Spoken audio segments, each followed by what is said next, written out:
Hello, everyone. It's June 14th, and we're kicking this off hard with the MSP Dispatch. Today, my name's Tony Francisco, and today we have an awesome co-host, Jason Slagle, the man, the myth, the legend, the person that hides behind the beard. He actually doesn't have one in real life. It's totally a filter. Jason, how are you doing? I'm good. Hopefully this Snapchat filter holds up for the rest of the show here. There's actually did you see the link online? And there's a Facebook group talking about a charity event to shave off the beard. I am doing it. Oh, I'll mortgage my house for this one. This is happening. Like, this is going to happen. That is awesome. Well, good for you, man. Good for you. Okay, let's kick off some news.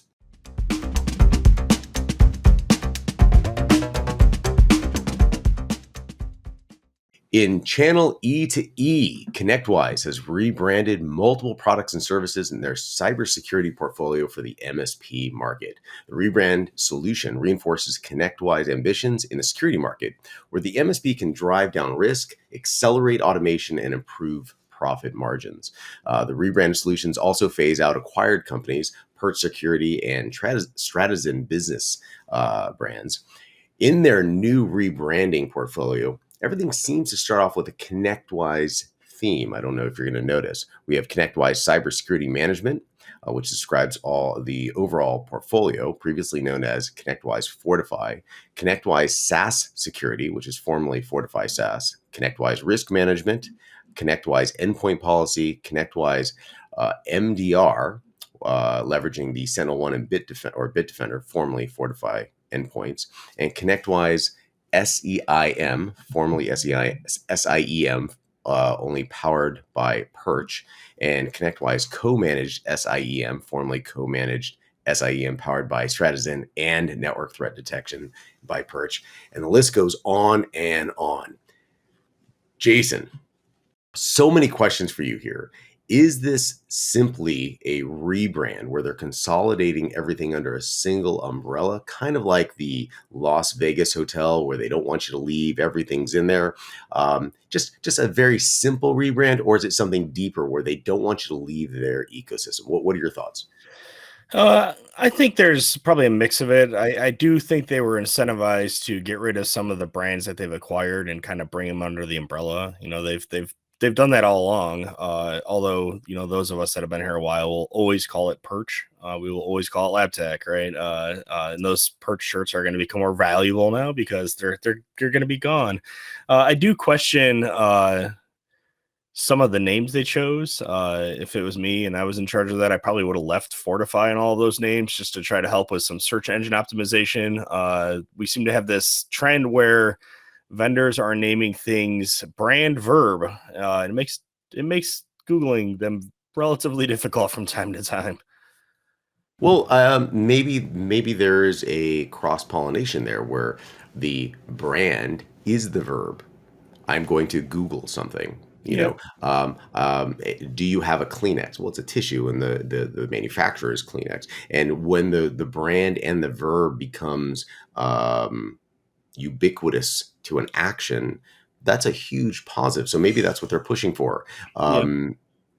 I can also, as you were talking, I could hear their entire marketing team listening to this, and so quiet that you could hear their cells dividing. You know, like what should we have done? What should we? I'm waiting to get a text later from one of them. and it has to be a very difficult process because, again, you're trying to correlate not just the brand, the ConnectWise brand, with the action, which may not be just an action. It may be an entire ecosystem in itself in its particular silo, all the way down to just a simple function. But you're trying to correlate a brand to that verb, to that action, to that function, or with the community that you're trying to serve based on the acquisition that was made. But at the same time, you're trying to keep the isolated interest in that particular reason why that purchase was made. If in the event of ConnectWise consolidating everything under their ConnectWise umbrella, can you anticipate any other actions that they may go based on that track record of who they've been acquiring? I mean, there are still pieces of the puzzle that they have not yet purchased, right? They don't have, off the top of my head, immediate ones, knowing other vendors I hang out with and frequent. They don't have security awareness training, right? I don't think they have a good solution for, they have some assessment solutions, but I don't think they solve the full problem. There's still unsolved problems, even though they have breakage in the reporting. Breakage is pretty lightweight reporting, right? Obviously, you can get a little better than that. So, I mean, there are still unsolved pieces inside of this ecosystem that they could still acquire. Yeah, and I think I'd like to remind everyone that the input that we have and the opinions that we have on a rebrand, hey, just opinions. Once the marketing team does that assessment and they're trying to figure out what that vision is, and they make that move, it's very difficult to put the pin back in the grenade. So, but ultimately, we have to understand that they have a vision and they're moving forward in that division. I'd be really interested if they heed the suggestions that Jason just made. So let's kick off to the next story.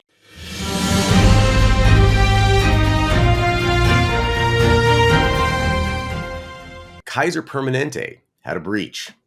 Kaiser recently revealed that an employee email compromise on April 5th left personal medical information, PMI, on nearly 70,000 of its patients at risk of compromise.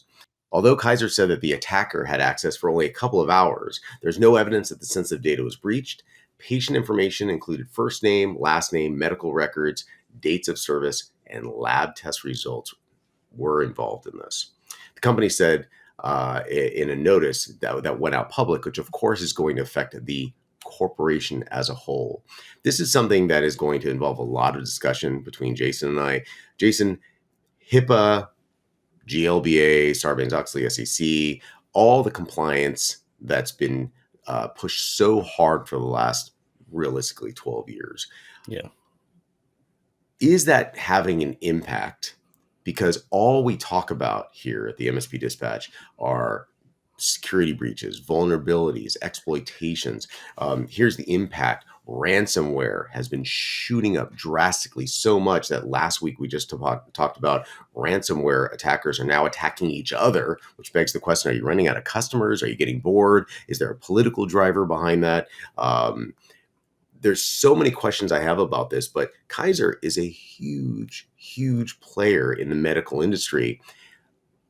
Do you feel that the compliancy that's been implemented, specifically HIPAA, has had a beneficial impact on those that it's targeting? And we're talking about HIPAA, which of course attacks the medical community. Yeah, I mean, I think it has. I think that when you see these big, huge companies breached, and there have been multiples of them, if you go look at the HHS, like the HIPAA wall of shame, there are a ton of giant companies that have been breached over time. And I think it's really disheartening to the smaller practices when they don't have near the budget of these gigantic companies. And again, they don't have the same attack surface either. But it can become one of those things that, like, well, if Kaiser can't protect themselves, like, what chance do I possibly have to do so? Well, are you right there confusing the story between the regular business and the smaller MSP and the larger enterprise? I couldn't tell if you were talking about a large hospital and a small, a small practice, Yeah. between a larger corporation and a smaller company, the SMB market, or you're talking about a very large MSP with the standardized calcified security stack and practice, and the smaller MSP that's just trying to implement something more than a spreadsheet to keep everything going. Well, I can't put a PSA in. So I think that it applies everywhere, right? The same. Yeah. So with these standards that are being implemented, is there any particular standard security compliancy that you are favoring? Are you really appreciating one of them? We align internally everything to CIS, and then we map that back to wherever it needs to go. Just because the CIS is so prescriptive, and it gives you it makes it easier to gather the evidence to indicate that actually you're doing the right thing. So I mean, right now that's our favorite approach. We did look, and I have been looking recently whether I want to change and align to NIST CSF instead, just because it's a little more widespread. But in the end, I think you're going to be, HIPAA's HIPAA. You have to do the things for HIPAA, but a lot of them, there's overlap between a lot of these frameworks. So if you try to implement 18 different frameworks, you're going to fail. So, you have to pick one and then map it to wherever the rest of them you need are, and then fill in the gaps if you need to. And you mentioned CIS. For those out there, the pedestrians in the audience, could be me, maybe. What is CIS? CIS is the Center for Internet Security. They're a nonprofit group that has a set of a security framework and a set of what they call benchmarks, to the point where they'll give you a run book to harden like a Windows server to their benchmarks, right? So like change this setting, change this setting, change this setting, and these are the controls that they actually implement by changing these settings. For those of you listening, I cannot recommend enough that you look into CIS and that particular framework. There's a good rule of thumb in life. If you can't explain it, you don't understand it. But once you understand something, once you understand the mechanics of something, the anatomy of how it all fits together, you can control it a little bit better. You can manipulate it a little bit better because you understand what is movable and what isn't. In this particular case, as Jason just pointed out, this is a framework that clearly explains how you should be doing something so you understand it better and you have far more control, and frankly you can be much more effective in the security that you're implementing for your customers. So with that, let's jump into the next story. Hang on everyone, it gets worse. Confluence servers have been hacked. Ransomware gangs are now targeting and actively exploiting remote code execution vulnerability affecting Atlassian Confluence server and data center instances for initial access to corporate networks. Note, this has been recently patched. Confluence is a web-based corporate wiki developed by an Australian company, Atlassian. It's extremely common. We use it internally. Jason, I know you use it, and this is going to be a topic of conversation. If this is successfully exploited, the OGNL injection vulnerability, CVE 2022-26134, enables unauthenticated attackers to take over unpatched servers remotely by creating new admin accounts and executing arbitrary code. Jason, from what I understand about this particular hack, this is an on-premise exploitation. It's not really affecting the web-based version. There are very few of these attacks that have been noted. But isn't the bigger story that your firewall, they're not attacking a customer independently. They're now going for the vendor level to get into multiple customers. They're moving upstream. Is that what your feeling is about this? Or is this something a little bit more local to just one particular genre? I mean, these are on-prem servers. I haven't seen any evidence that they're coming down from like basically a master Confluence instance to attack things below it. With tools like Shodan, it's pretty easy to find wide swaths of a particular product that live on the internet, and most people that run Confluence end up internet exposing it, right? So it's an application that is typically inside the firewall that is exposed to outside of the firewall. So if you don't set your network up correctly, right, if you don't have proper DMZs and network segregation, then it can very easily, those services, Confluence or any other service like that, can easily become a jumping point to basically laterally move inside of the network. Well, you brought up an interesting point about how it's attacking one particular exploit, but you also made a very small reference to something upstream where they're going at the vendor level, like a Kaseya.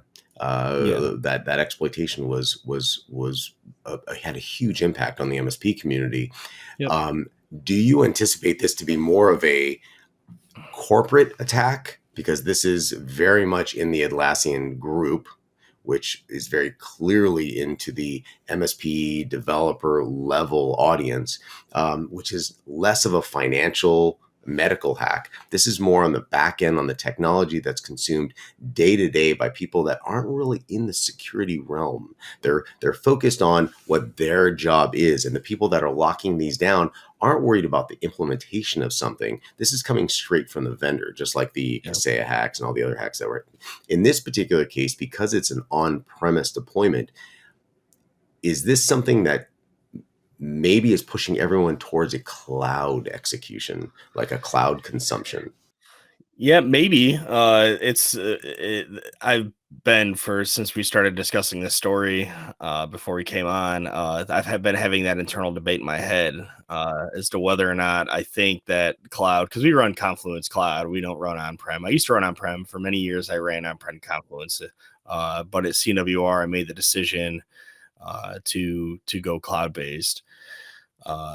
The argument for cloud is that the vendor can make sure everything is patched and everything is good. The argument against all cloud is that when there are vulnerabilities, you may not ever even know about them, right? Because a lot of these walled ecosystems in the cloud, there's no CVEs for cloud services, right? Like you can't go get a CVE for something that only lives in the cloud. So these exploits, they get patched and fixed silently without any indication to the client that there may have been a security issue. And that's the interesting part of I think any on-premise deployment is that you need to operationalize every single aspect of it. It's not just the server setup. You now have to worry about the patches. You now have to worry about the small updates. You now have to worry about all the ACLs and the minor routing components that are vulnerabilities that are not are no longer internal. They're strictly external. But you have to worry about all that. So that operational aspect is. It adds quite a bit of resource drain from something that you originally anticipated to be very simple. Yeah, for sure. If you're not equipped to actually operate and run and maintain the software that you're running on prem, then cloud is a clear choice, right? Like that, because you give that to somebody else, right? It's the whole reason we have PaaS and IaaS and all that stuff is because people don't want to touch servers. If I touch servers, it's a bad day. So you outsource the stuff that you're not good at to other people that are good at it. Absolutely. We'd like everyone's input on this, all of the opinions out there. We can feel them as we're talking, these opinions that are being yelled at. That's not the way it works. Well, what about this? We want to hear from you. Give us a shout out at news@mspmedia.tv. You can see us on all the social media channels out there. Of course, you're going to see us on YouTube. Facebook is a great group. So with that, let's jump into some community events.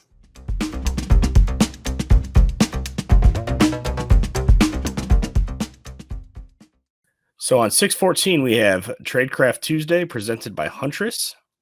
6/15 and 6/16, the ASCII Success Summit in Southern California. I'm actually pretty bummed out I didn't get to go to an ASCII this year.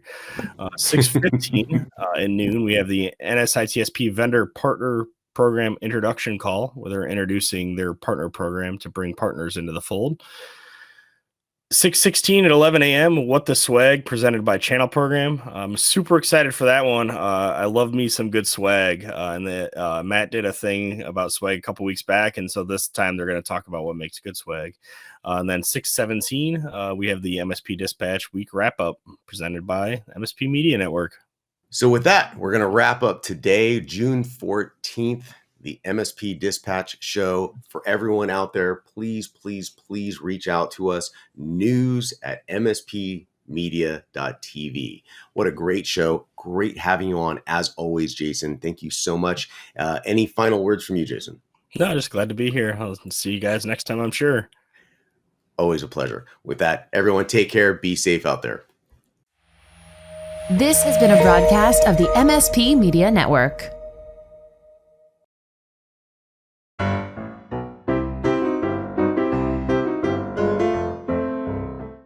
Portfolio for MSPs.